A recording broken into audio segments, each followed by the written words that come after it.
पूरी दुनिया घूम लो, लेकिन अगर मन स्थिर नहीं होगा तो मजा नहीं आएगा। मन ही खुशियों का कारण है। आज इसी रहस्य के बारे में हम गौतम बुद्ध की कहानियों के माध्यम से जानेंगे। तो बिना देर किए चलिए उन कहानियों की शुरुआत करते हैं। पहली कहानी बहुत समय पहले की बात है। एक शहर में एक आलीशान और शानदार घर था। वह शहर का सबसे खूबसूरत घर माना जाता था। लोग उसे देखते तो तारीफ किए बिना नहीं रह पाते। एक बार घर का मालिक किसी काम से कुछ दिनों के लिए शहर से बाहर चला गया। कुछ दिनों बाद जब वह वापस लौटा तो देखा कि उसके मकान से धुआं उठ रहा है। करीब जाने पर उसे घर से आग की लपटें उठती हुई दिखाई पड़ी। उसका खूबसूरत घर जल रहा था। वहां तमाशाबीनों की भीड़ जमा थी जो उस घर के जलने का तमाशा देख रही थी। अपने खूबसूरत घर को अपनी ही आंखों के सामने जलता हुए देख वह व्यक्ति चिंता में पड़ गया। उसे समझ नहीं आ रहा था कि अब क्या करे, कैसे अपने घर को जलने से बचाए।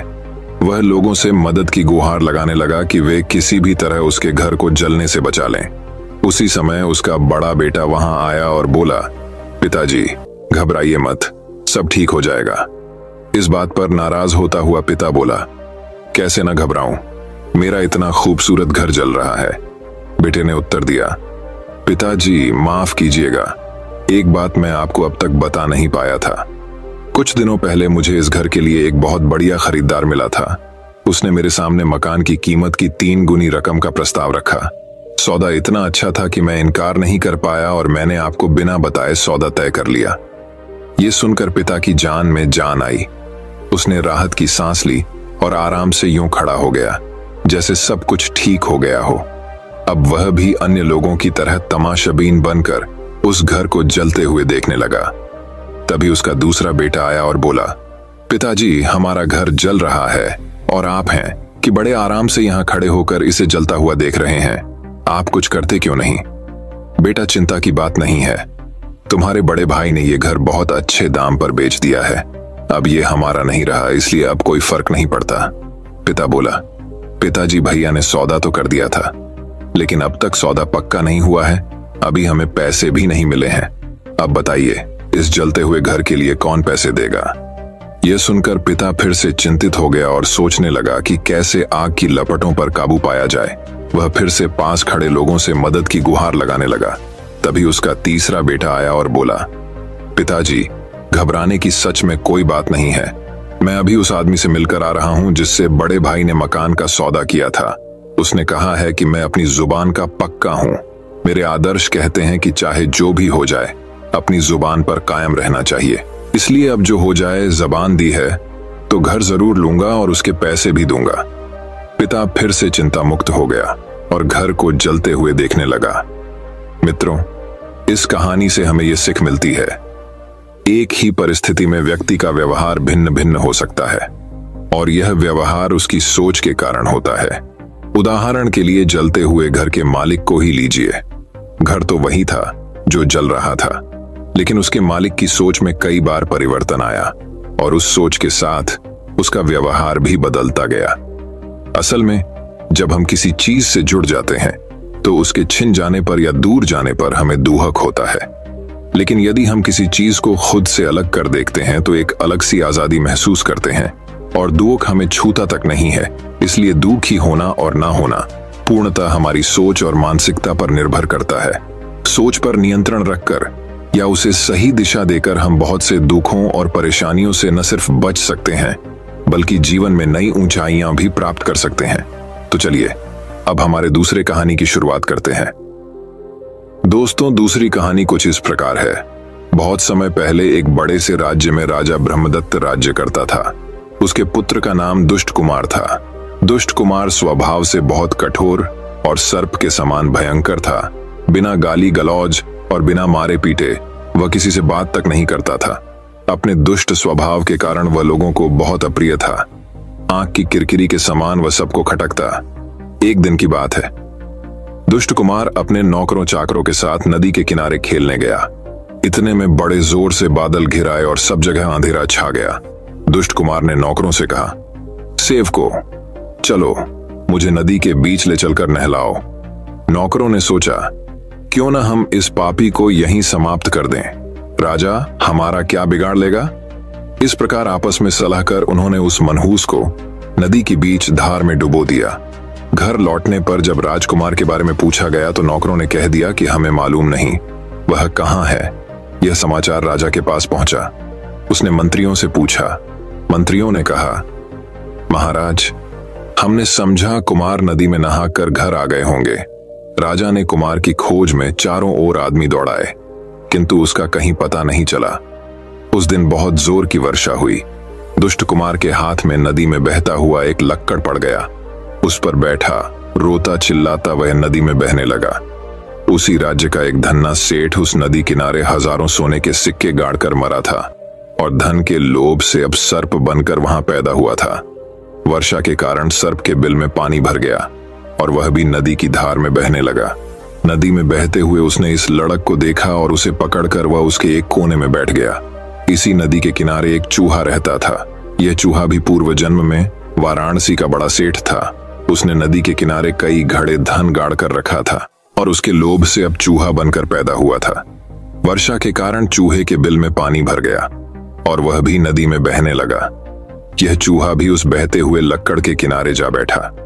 उस समय एक भिक्षु नदी के मोड़ पर अपनी पर्णशाला बनाकर रह रहा था। आधी रात को वह इधर उधर टहल रहा था। इतने में एकाएक किसी के रोने का शब्द सुनाई दिया।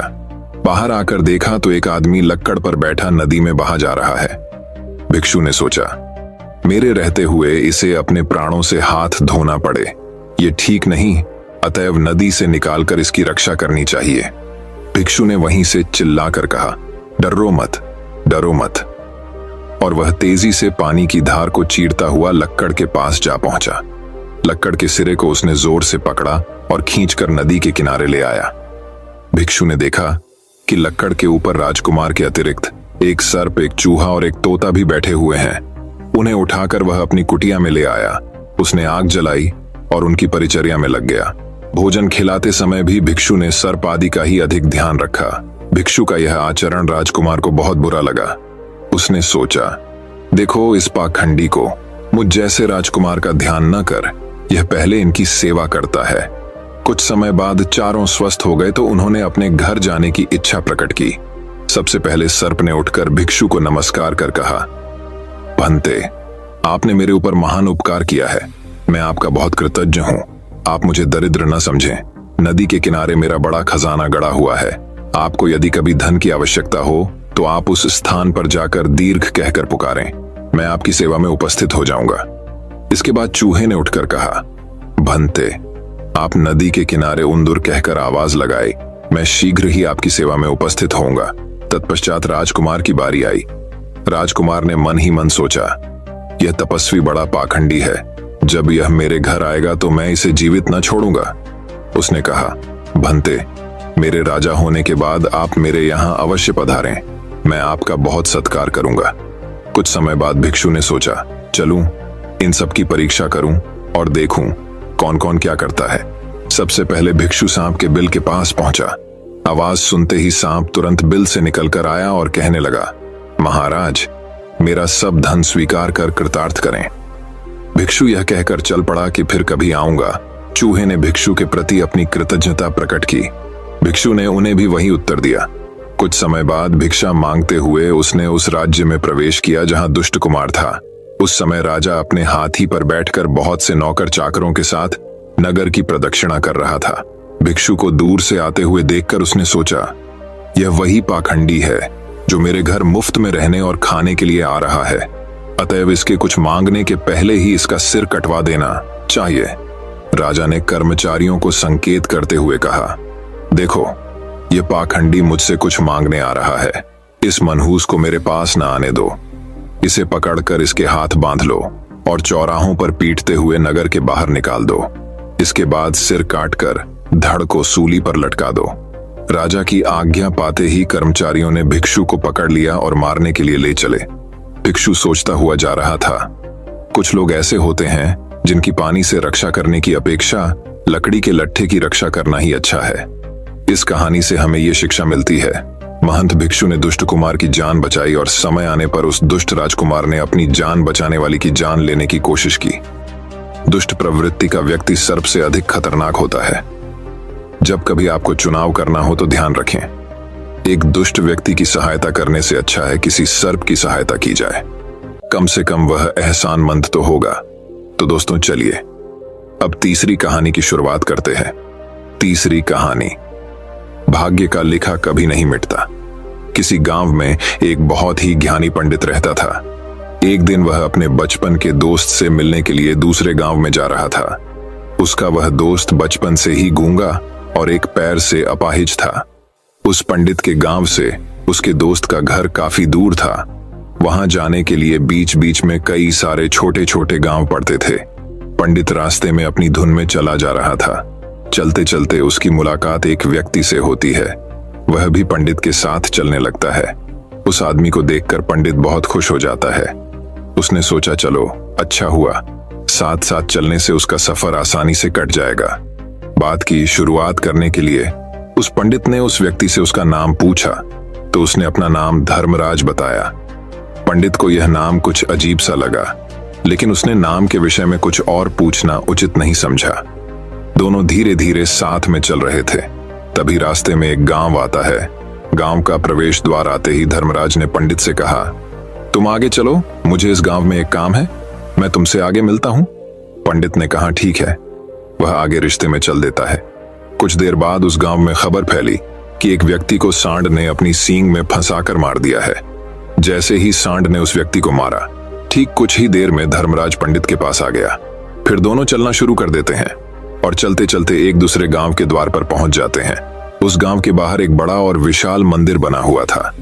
वहां पर आराम करने की सुविधा काफी बढ़िया लग रही थी। पंडित के दोस्त का घर अभी वहां से बहुत दूर था और रात भी होने वाली थी। तो पंडित ने धर्मराज से कहा, रात होने वाली है, पूरे दिन चलते चलते थक भी चुके हैं और भूख भी लग रही है, तो यहाँ पर भोजन करके यहीं पर हम विश्राम कर लेते हैं, फिर सुबह के समय आराम से आगे की यात्रा जारी करेंगे। धर्मराज ने कहा ठीक है, मुझे इस गांव में किसी को कुछ जरूरी सामान देने जाना है, तुम भोजन करके आराम करो, मैं बाद में आकर भोजन कर लूंगा। इतना कहकर वह वहां से चला जाता है, लेकिन उसके जाते ही कुछ ही देर बाद धुआं उठता हुआ दिखाई देता है और देखते ही देखते पूरे गांव में आग लग जाती है। पंडित ने हैरानी से सोचा कि यह धर्मराज जहां भी जाता है वहां कोई ना कोई अनहोनी जरूर हो जाती है, कुछ तो गड़बड़ है इस व्यक्ति में। लेकिन पंडित ने रात्रि में धर्मराज से कुछ भी पूछना उचित नहीं समझा। सुबह होते ही दोनों फिर से अपनी यात्रा शुरू कर देते हैं। कुछ देर चलने के बाद रास्ते में फिर से एक गांव आता है। धर्मराज ने फिर पंडित से कहा, आप आगे चलिए, मुझे इस गांव में अपने मित्र से मिलने जाना है, मैं अपने दोस्त से मिलने के बाद आगे रास्ते में मिलूंगा। यह कहकर धर्मराज वहां से चला गया, लेकिन पंडित इस बार आगे नहीं गया। वहीं खड़ा होकर धर्मराज को देखता रहा कि वह कहां जा रहा है और क्या करता है। तभी थोड़ी देर बाद लोगों की आवाज सुनाई देने लगी कि एक व्यक्ति को सांप ने काट लिया है और उसकी मृत्यु हो गई है। ठीक उसी समय धर्मराज फिर पंडित के पास पहुंच गया, लेकिन इस बार पंडित से रहा नहीं गया और उसने धर्मराज से पूछ ही लिया कि तुम जिस भी गांव में जाते हो वहां कोई ना कोई अनहोनी जरूर हो जाती है, क्या तुम मुझे बता सकते हो, यह ऐसा क्यों हो रहा है? धर्मराज ने कहा, पंडित जी आप तो मुझे बहुत ज्ञानी मालूम पड़े थे, इसीलिए मैं आपके साथ चलने लगा था, क्योंकि ज्ञानियों का साथ बहुत अच्छा होता है, परंतु आप अभी तक समझ नहीं पाए कि मैं कौन हूँ।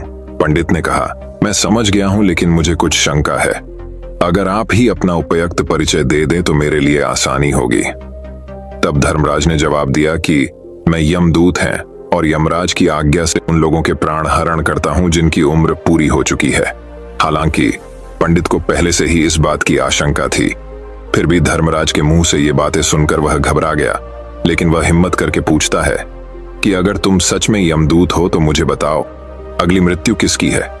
धर्मराज ने जवाब दिया, अगली मृत्यु तुम्हारे उसी मित्र की है जिससे तुम मिलने जा रहे हो, और उसकी मृत्यु का कारण भी तुम ही बनोगे। ये बात सुनकर पंडित सहम गया और सोच में पड़ गया कि अगर सच में यह धर्मराज यमदूत हुआ तो उसकी बात भी सच होगी और उसके कारण मेरे बचपन के सबसे अच्छे मित्र की मृत्यु हो जाएगी। तो सबसे अच्छा तो यही होगा कि मैं अपने मित्र से मिलने ही ना जाऊं, कम से कम मैं उसकी मृत्यु का कारण तो नहीं बनूंगा। धर्मराज ने मुस्कुराते हुए कहा, तुम जो सोच रहे हो वो सब मुझे पता है, मगर तुम्हारे अपने मित्र से मिलने ना जाने से नियति नहीं बदल जाएगी। तुम्हारे मित्र की मृत्यु तो निश्चित है, और वह अगले कुछ ही पलों में घटित होने वाली है। महाकाल के मुंह से ऐसी बातें सुनकर पंडित को झटका लगा, क्योंकि महाकाल ने पंडित के मन की बातें पढ़ ली थी, जो कि एक सामान्य व्यक्ति के लिए संभव नहीं है। अब पंडित को विश्वास हो गया कि यह धर्मराज सचमुच में यमदूत ही हैं। जब पंडित को यह पूर्ण विश्वास हो गया कि धर्मराज जी यमदूत हैं, तो वह घबरा गया। वह अपने मित्र की मृत्यु का कारण नहीं बनना चाहता था, इसलिए वह पलटकर अपने गांव की तरफ वापस जाने लगा। लेकिन जैसे ही पंडित वापस जाने के लिए मुड़ा, उसने देखा कि उसका मित्र तेजी से उसकी तरफ चला आ रहा है, जो कि पंडित को देखकर अत्यंत प्रसन्न दिखाई पड़ रहा था। अपने मित्र के आने की गति को देखकर पंडित को ऐसा लगा कि जैसे उसका मित्र काफी देर से उसका ही पीछा कर रहा है। लेकिन वह बचपन से ही गूंगा था और एक पैर से लंगड़ा भी था, इसलिए ना तो वह पंडित को आवाज देकर रोक पाया था और ना ही उस तक पहुंच पा रहा था। लेकिन जैसे ही वह पंडित के पास पहुंचा, अचानक ही जमीन पर गिर पड़ा और उसकी मृत्यु हो गई। पंडित हक्का बक्का होकर धर्मराज की ओर देखने लगा, जैसे कि वह पूछना चाह रहा हो कि आखिर क्या हुआ। धर्मराज पंडित के मन में उठ रहे प्रश्नों को समझ गया और बोला, तुम्हारे मित्र ने पिछले गांव में ही तुम्हें देख लिया था और वे वहीं से ही तुम्हारा पीछा कर रहा था, लेकिन गूंगा और लंगड़ा होने की वजह से वह तुम तक नहीं पहुंच पाया। उसने अपनी पूरी ताकत लगाकर तुम तक पहुंचने का प्रयास किया, लेकिन बुढ़ापे में बचपन जैसी ताकत नहीं होती, इसलिए हार्ट अटैक होने के कारण उसकी मृत्यु हो गई, क्योंकि वह तुमसे मिलने के लिए अपनी सीमाओं को तोड़कर तुम्हारे पीछे भाग रहा था। इसलिए अपने मित्र की मृत्यु का कारण भी तुम ही कहलाओगे। अब पंडित को पूर्णतः विश्वास हो गया था कि धर्मराज एक यमदूत है और उसका कार्य जीवों के प्राण हरना है। लेकिन पंडित एक ज्ञानी व्यक्ति था। वह यह भी जानता था कि मृत्यु पर किसी का वश नहीं है, सबको एक ना एक दिन मरना ही है। यही सोचकर उसने अपने आप को संभाल लिया। लेकिन अचानक ही पंडित के मन में अपनी मृत्यु के बारे में जानने की इच्छा हुई। इसलिए उसने धर्मराज से पूछा कि जब मृत्यु मेरे दोस्त की होनी थी, तो तुम शुरू से ही मेरे साथ क्यों चल रहे थे? यह प्रश्न सुनकर धर्मराज जोर से हंसा और बोला, मैं तो हर पल हर क्षण सभी के साथ चलता हूं, किंतु लोग पहचान नहीं पाते, क्योंकि लोगों के पास अपनी समस्याओं के अलावा किसी और व्यक्ति, वस्तु या घटना के बारे में सोचने का वक्त नहीं है, समझने या उसे देखने का समय ही नहीं होता। पंडित ने कहा, तो क्या तुम ये बता सकते हो कि मेरी मृत्यु कब, कहां और कैसे होगी? महाकाल ने कहा, हालांकि किसी भी सामान्य जीव के लिए अपनी मृत्यु के बारे में जानना ठीक नहीं है, क्योंकि कोई भी जीव हो वो अपनी मृत्यु के बारे में जानकर बहुत दुखी हो जाता है।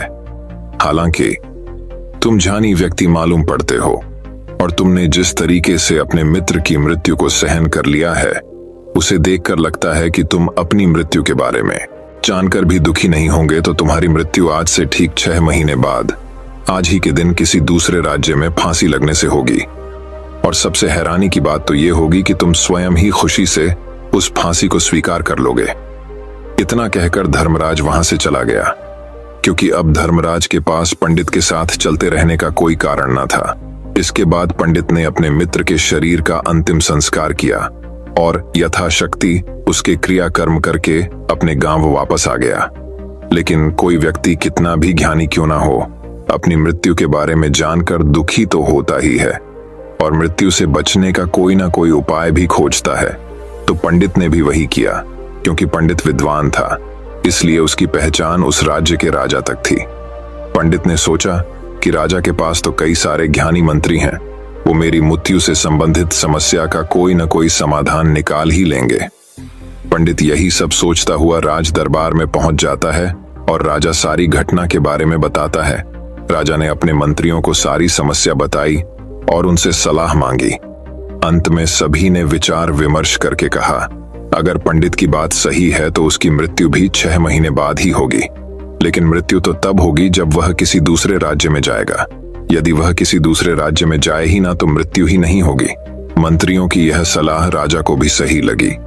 इसके बाद पंडित के रहने की सारी व्यवस्था महल में ही कर दी गई और राजा के आदेश के बिना उस पंडित से किसी को भी नहीं मिलने दिया जाता था। लेकिन पंडित कहीं भी आ जा सकता था, ताकि पंडित को ये ना लगे कि वो राजा की कैद में है। परंतु पंडित डर के मारे स्वयं ही कहीं आता जाता नहीं था। धीरे धीरे महीने गुजरे गए और पंडित की मृत्यु का समय नजदीक आने लगा और अंततः वह भी दिन आ गया जिस दिन पंडित की मृत्यु होनी थी। तो जिस दिन पंडित की मृत्यु होनी थी उसकी एक रात पहले पंडित डर के मारे जल्दी ही सो गया ताकि जल्दी से वह रात बीत जाए और अगला दिन आ जाए ताकि मृत्यु टल सके। लेकिन पंडित को नींद में चलने की बीमारी थी और अपनी इस बीमारी के बारे में वह स्वयं ही नहीं जानता था। तो फिर राजा, मंत्री या किसी वैद्य को इसके बारे में बताने का कोई प्रश्न ही नहीं उठता। पंडित अपनी मृत्यु को लेकर बहुत चिंतित था। वह पिछले कई दिनों से ठीक से सो भी नहीं पा रहा था और नींद में चलने की बीमारी भी तभी होती है जब व्यक्ति ठीक से सो नहीं पा रहा हो। तो उस रात भी पंडित को नींद में चलने का दौरा पड़ा। वह उठा और महल से निकलकर अस्तबल में गया। क्योंकि पंडित राजा का खास मेहमान था, इसलिए किसी भी पहरेदार ने उसे नहीं रोका और ना ही किसी तरह की कोई पूछताछ की। अस्तबल में पहुंचकर वह सबसे तेज चलने वाले घोड़े की पीठ पर सवार होकर नींद में ही अपने राज्य की सीमा से बाहर दूसरे पड़ोसी राज्य में चला गया। इतना ही नहीं, वह दूसरे राज्य के राजा के महल में पहुंचा। उस महल के पहरेदारों ने भी उसे नहीं रोका और न ही कोई पूछताछ की। सभी लोग रात्रि का अंतिम प्रहार होने के कारण गहरी नींद में थे। वह पंडित सीधे राजा के सैन्य कक्ष में पहुंचा जहां राजा और रानी सो रहे थे। वह पंडित वहीं जाकर सो गया। सुबह हुई तो राजा ने पंडित को रानी के बगल में सोया हुआ देखा तो है बहुत क्रोधित हो गया। राजा ने पंडित को कैद करने का आदेश दे दिया। पंडित गिरफ्तार हो गया, लेकिन पंडित तो भौंचक्का था।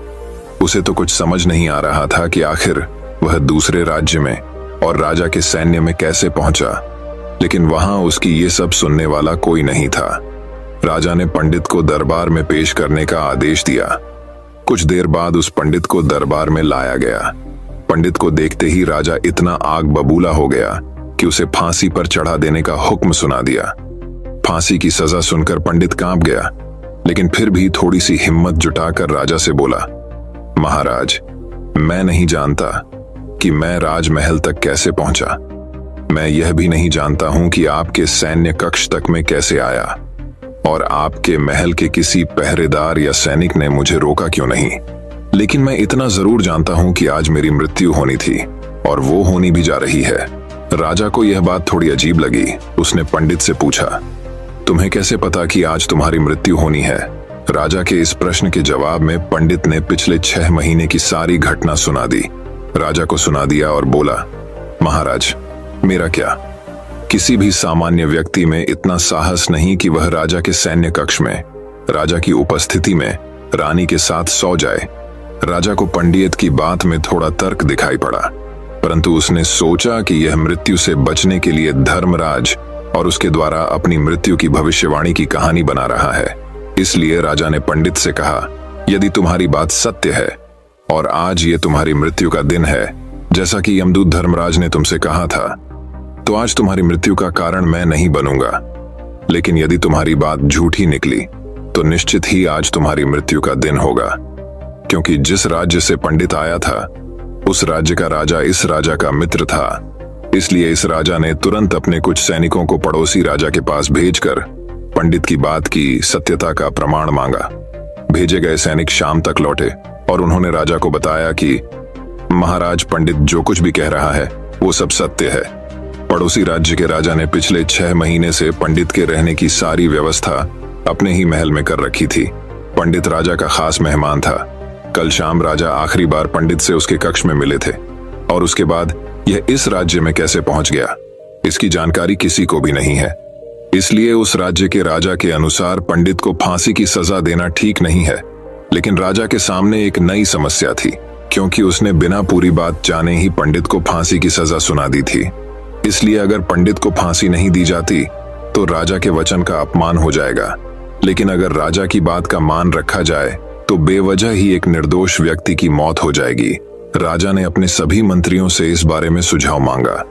तो मंत्रियों ने राजा को सुझाव दिया कि महाराज, पंडित को एक कच्चे सूत के धागे से फांसी लगवा दी जाए। इससे आपके कथन का भी मान रह जाएगा और कच्चे सूत के धागे से पंडित को फांसी भी नहीं लगेगी और उसके प्राण भी बच जाएंगे। राजा को मंत्रियों का यह सुझाव पसंद आया और उसने ऐसा ही करने का आदेश दे दिया। पंडित के लिए कच्चे सूत के धागे से फांसी का फंदा बनाया गया और नियम के अनुसार पंडित को फांसी पर चढ़ाया जाने लगा। सभी लोग बहुत खुश थे कि ना तो पंडित मरेगा और ना ही राजा का वचन खाली जाएगा।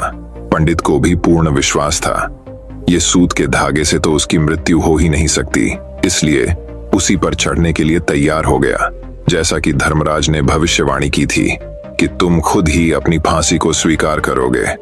लेकिन जैसे ही पंडित को फांसी दी गई, सूत का धागा तो टूट गया, लेकिन टूटने से पहले उसने अपना काम कर दिया था। पंडित के गले की एक नस सूत के धागे के झटके से कट चुकी थी और पंडित जमीन पर पड़ा तड़प रहा था। उसी पल उसके गले से खून की फुहार निकल रही थी और देखते ही देखते पंडित का शरीर पूरी तरह से शांत हो गया। सभी लोग आश्चर्यचकित थे और पंडित को मरता हुआ देख रहे थे। किसी को विश्वास नहीं हो रहा था कि कच्चे सूत के धागे से भी किसी इंसान की मृत्यु हो सकती है, लेकिन घटना तो घट चुकी थी। नियति ने अपना काम कर दिया था और धर्मराज की भविष्यवाणी सच हो चुकी थी। श्रीमद् भगवद गीता में भगवान श्री कृष्ण ने कहा है, जो होना होता है वो होकर ही रहता है। हम चाहे कितनी ही सावधानी बरतें, कितना ही उपाय कर लें, लेकिन घटना और घटना की पूरी प्रणाली पहले से ही तय होती है, जिसे हम थोड़ा सा भी इधर उधर नहीं कर सकते हैं। दोस्तों, शायद इसीलिए ईश्वर ने हमें भविष्य जानने की क्षमता नहीं दी है, ताकि हम अपने जीवन को ज्यादा बेहतर तरीके से जी सकें। और यही बात उस पंडित पर भी लागू होती है। अगर पंडित ने महाकाल से अपनी मृत्यु के बारे में ना पूछा होता तो 6 महीने तक राजा के महल में कैद रहकर डर डर कर जीने की बजाय ज्यादा बेहतर जीवन जीता। तो दोस्तों, उम्मीद करता हूं आपको इस कहानी से एक अच्छी सीख मिली होगी।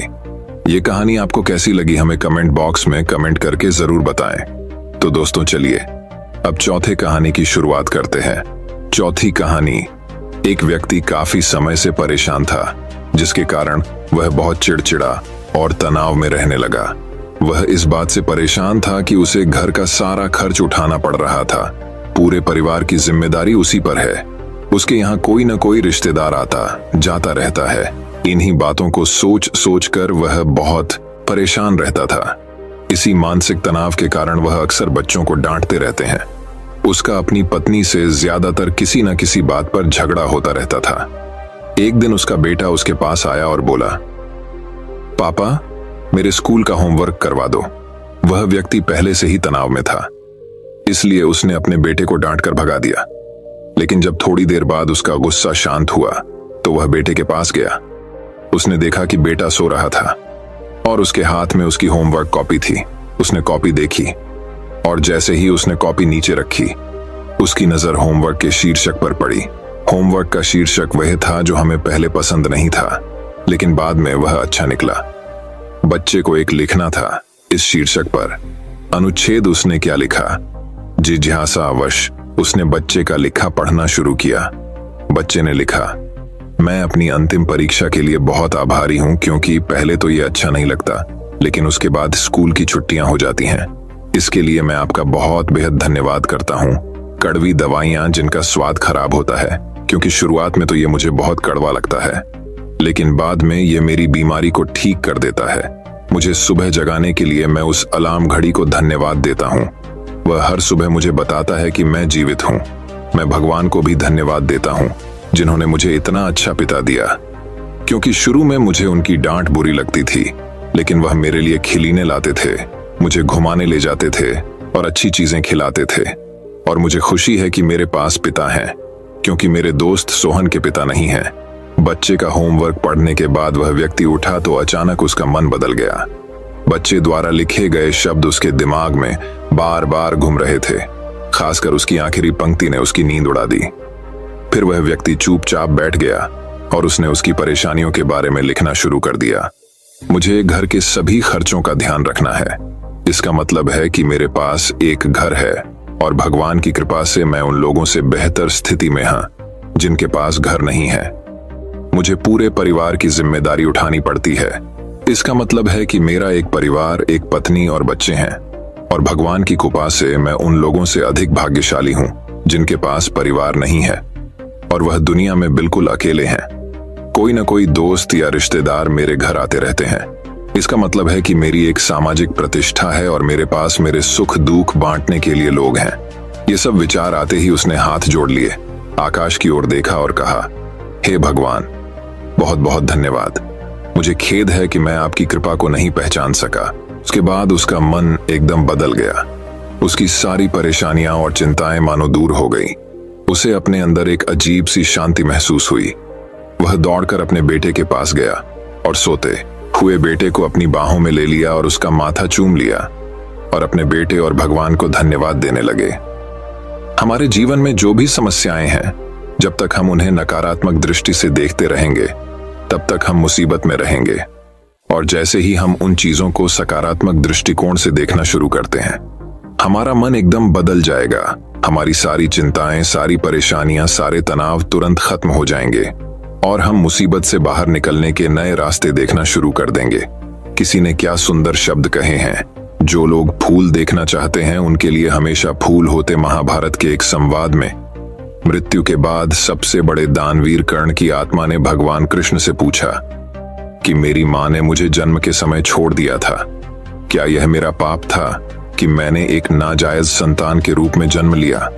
द्रोणाचार्य ने मुझे शिक्षा देने से इनकार कर दिया क्योंकि वह मुझे क्षत्रिय नहीं मानते थे। क्या यह मेरी गलती थी? परशुराम ने मुझे शिक्षा दी और सभी ने मुझे श्राप दिया कि मैं अपनी शिक्षा भूल जाऊंगा क्योंकि वह मुझे क्षत्रिय मानते थे। गलती से एक गाय मेरे तीर के रास्ते में आ गई और मर गई और मुझे गांव के लोगों का श्राप मिला। मुझे द्रौपदी के स्वयंवर में अपमानित होना पड़ा क्योंकि मेरे साथ किसी भी राज परिवार के सदस्य की तरह व्यवहार नहीं किया जाता था। यहाँ तक कि मेरी मां कुंती ने भी स्वयं इस तथ्य को स्वीकार किया था कि मैं उनके अन्य पुत्रों की रक्षा के लिए एक पुत्र हूं। मुझे जो कुछ भी मिला वह दुर्योधन की कृपा से मिला।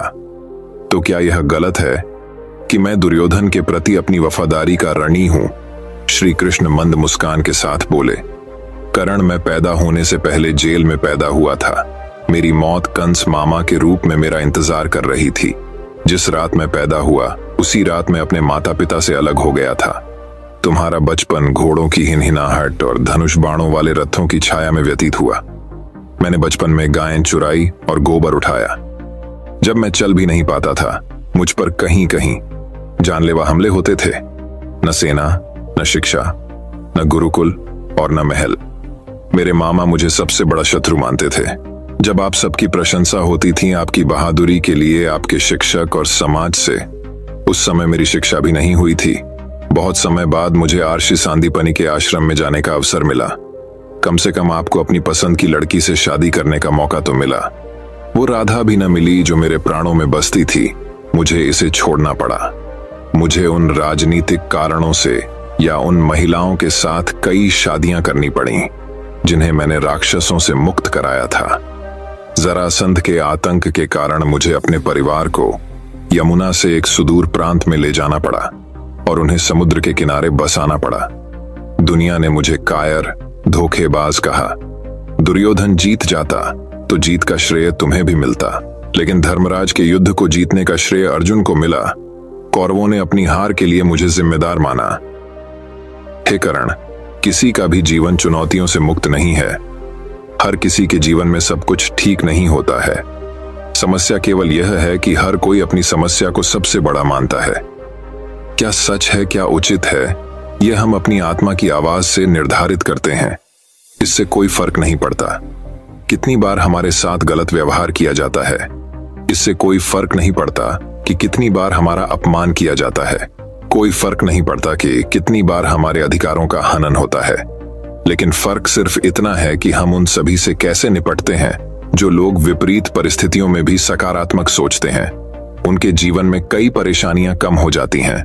ऐसे में हमारे नकारात्मक विचार हमारे काम को बिगाड़ सकते हैं। इसके लिए हमें हमेशा सकारात्मक सोचना चाहिए। इस संबंध में लोक कथा। एक लोक कथा के अनुसार एक गांव में दो आर्षि एक छोटी सी कुटिया में एक साथ रहते थे। दोनों सुबह सुबह अलग अलग गांवों में जाकर भिक्षा मांगते हैं और फिर झोपड़ी में लौट आते हैं और फिर दिन भर हनुमान का नाम जपते रहते हैं। भीख मांगकर उनका जीवन चल रहा था। एक दिन वे दोनों अलग अलग गांवों में भीख मांगने निकले। शाम को दोनों वापस आए तो उन्हें पता चला कि गांव में तूफान आया है। पहले संत अपनी कुटिया पर पहुंचे तो उन्होंने देखा कि औंधी के कारण कुटिया आधी टूट गई है। उसकी त्योरी चढ़ गई और भगवान को कोसने लगे। संत ने सोचा कि मैं रोज मंदिर में भगवान का नाम जपता हूं, दूसरे गांव में चोरों और लुटेरों के घर सुरक्षित हैं और हमारी झोपड़ी तोड़ दी। हम दिन भर पूजा करते हैं, लेकिन भगवान को हमारी कोई परवाह नहीं है। ये भगवान कितना अदयालु है। वे हम जैसे भक्तों को दुख और दष्टों को सुख देते हैं। कुछ देर बाद एक अन्य संत भी वहां पहुंचे। उन्होंने टूटी झोपड़ी भी देखी। ये देखकर वह बहुत खुश हुआ और अपना सिर जमीन पर रखकर भगवान को धन्यवाद देने लगा। संत बोले, हे भगवान, आज मुझे विश्वास हो गया कि आप सचमुच हमसे प्रेम करते हैं। हमारी भक्ति और आराधना व्यर्थ नहीं गई। आपने इतने भीषण तूफान में भी हमारी आधी झोपड़ी बचा ली।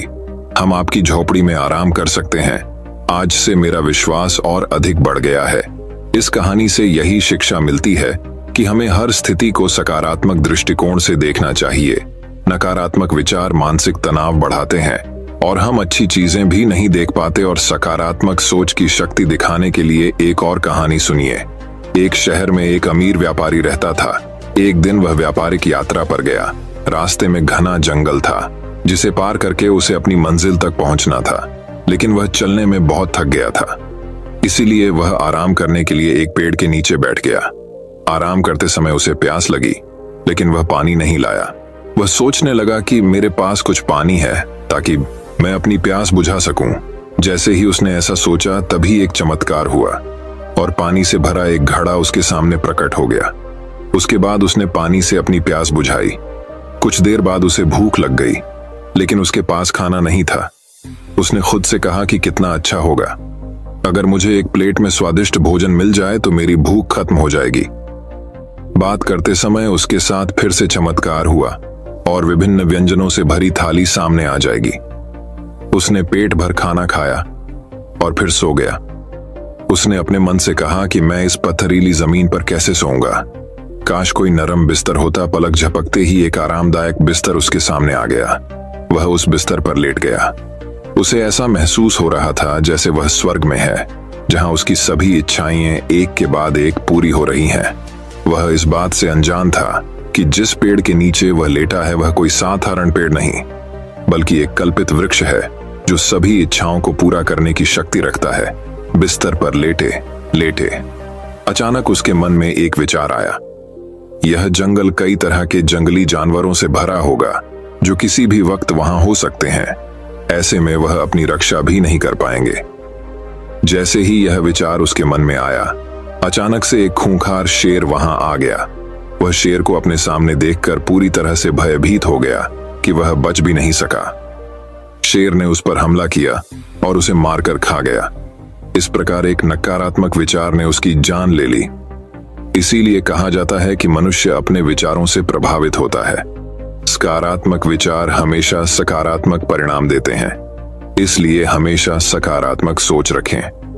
गौतम बुद्ध ने कहा है कि ब्रह्मांड की सारी शक्ति पहले से ही हमारी है। हम ही हैं जो अपनी आंखों पर पट्टी बांध लेते हैं और फिर रोते हैं कि कितना अंधेरा है।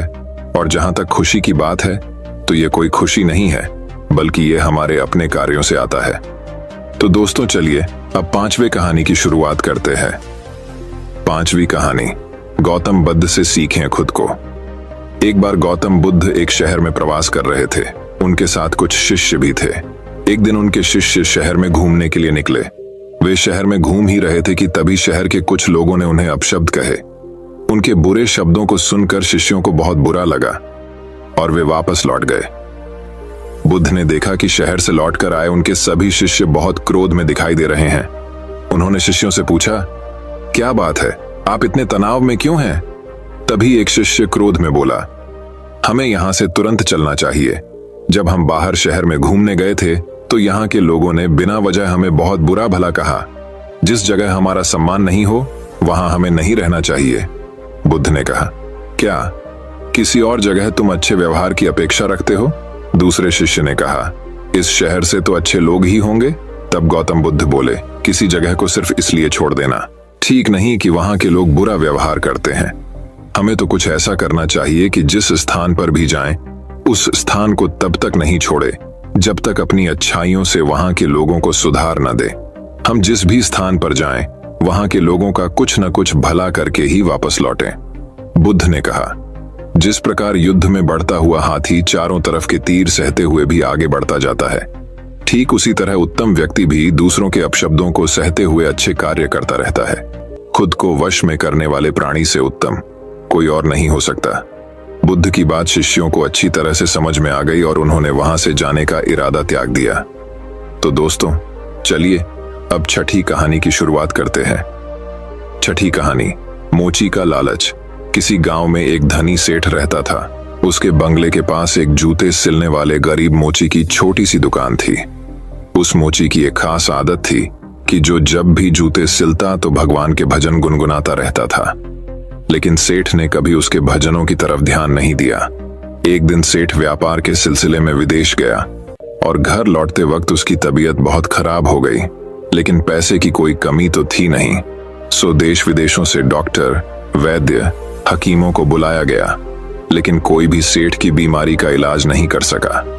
अब सेठ की तबीयत दिन प्रतिदिन खराब होती जा रही थी। वह चल फिर भी नहीं पाता था। एक दिन वह घर में अपने बिस्तर पे लेटा था। अचानक उसके कान में मोची के भजन गाने की आवाज सुनाई दी। आज मोची के भजन कुछ अच्छे लग रहे थे सेठ को। कुछ ही देर में सेठ इतना मंत्रमुग्ध हो गया कि उसे ऐसा लगा जैसे वो साक्षात परमात्मा से मिलन कर रहा हो। मोची के भजन सेठ को उसकी बीमारी से दूर लेते जा रहे थे। कुछ देर के लिए सेठ भूल गया कि वह बीमार है। उसे अपार आनंद की प्राप्ति हुई। कुछ दिन तक यही सिलसिला चलता रहा। अब धीरे धीरे सेठ के स्वास्थ्य में सुधार आने लगा। एक दिन उसने मोची को बुलाया और कहा, मेरी बीमारी का इलाज बड्ढे बड्ढे डॉक्टर नहीं कर पाए, लेकिन तुम्हारे भजन ने मेरा स्वास्थ्य सुधार दिया है। लो 1000 रुपये इनाम। मोची खुश होते हुए पैसे लेकर चला गया था। लेकिन उस रात मोची को बिल्कुल नींद नहीं आई। वो सारी रात यही सोचता रहा कि इतने सारे पैसों को कहां छुपा कर रखूं और इनसे क्या क्या खरीदना है। इसी सोच की वजह से वो इतना परेशान हुआ कि अगले दिन काम पे भी नहीं जा पाया। अब भजन गाना तो जैसे वो भूल ही गया था। मन में खुशी थी पैसे की। अब तो उसने काम पर जाना ही बंद कर दिया और धीरे धीरे उसकी दुकानदारी भी चौपट होने लगी। इधर सेठ की बीमारी फिर से बढ़ती जा रही थी। एक दिन मोची सेठ के बंगले में आया और बोला, सेठ जी, आप अपने ये पैसे वापस रख लीजिए। इस धन की वजह से मेरा धंधा चौपट हो गया। मैं भजन गाना ही भूल गया। इस धन ने तो मेरा परमात्मा से नाता ही तो ढहवा दिया। मोची पैसे वापस करके फिर से अपने काम में लग गया। मित्रों, ये एक कहानी मात्र नहीं है। ये एक सीख है कि किस तरह हम पैसों का लालच हमको अपनों से दूर ले जाता है। हम भूल जाते हैं कि कोई ऐसी शक्ति भी है जिसने हमें बनाया है। आज के माहौल में ये सब बहुत देखने को मिलता है। लोग 24 घंटे सिर्फ जॉब की बात करते हैं, बिजनेस की बात करते हैं, पैसों की बात करते हैं। हालांकि धन जीवन यापन के लिए बहुत जरूरी है, लेकिन उसके लिए अपने अस्तित्व को भूल जाना मूर्खता ही है। आप खूब पैसा कमाइए, लेकिन साथ ही साथ अपने माता पिता की सेवा करिए, दूसरों के हित की बातें सोचिए और भगवान का स्मरण करिए। यही इस कहानी की शिक्षा है। दोस्तों, मैं उम्मीद करता हूं कि यह कहानी सुनने से आपके जीवन में अच्छे बदलाव आए होंगे। आपको इस वीडियो से क्या सीखने मिला, ये कमेंट करके जरूर बताइए। और अपने परिवार, दोस्तों या आपके करीबी इंसान के साथ ये कहानी शेयर करके उन्हें भी इस ज्ञान से परिचित करवाएं। बाकी अगर आपको ये वीडियो दिल से अच्छी लगी हो तभी इस वीडियो को लाइक कर देना, और आपने अब तक इस चैनल को सब्सक्राइब न किया हो तो चैनल को सब्सक्राइब भी जरूर कर देना। आपका हर दिन शुभ हो और खुशियों से आपका जीवन भरा रहे। धन्यवाद। नमो बुद्धाय।